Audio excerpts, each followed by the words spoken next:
రజోగుణ తమోగుణ భూయిష్టమైన పదార్థములు ఉచ్ఛిష్టములు నైవేద్యముగా ఇవ్వకూడదు. ఉచ్ఛిష్టం అంటే ఆ పదార్థాన్ని ఇంతకు ముందు ఎవరైనా తిని విడిచిపెట్టారనుకోండి, అది ఉచ్ఛిష్టం అంటారు.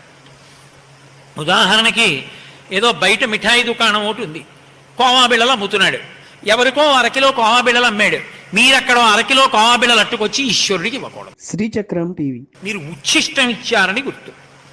వండిన పదార్థంలో కొంత తినగా మిగిలినది నైవేద్యానికి పట్టుకొస్తే ఉచ్ఛిష్టము నైవేద్యము చేసినట్టు. అప్పుడు అక్కడ జరుగుతున్నది ఉపచారం కాదు, అపచారం, తంతు, పూజ కాదది.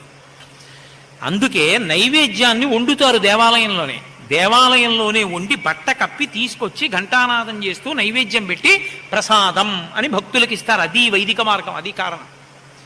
నువ్వు ఏం పెట్టు, ఎంత పెట్టావన్న దాంతో సంబంధం లేదు. పండు పెట్టు. రోజు ఇంట్లో పెట్టవలసింది మాత్రం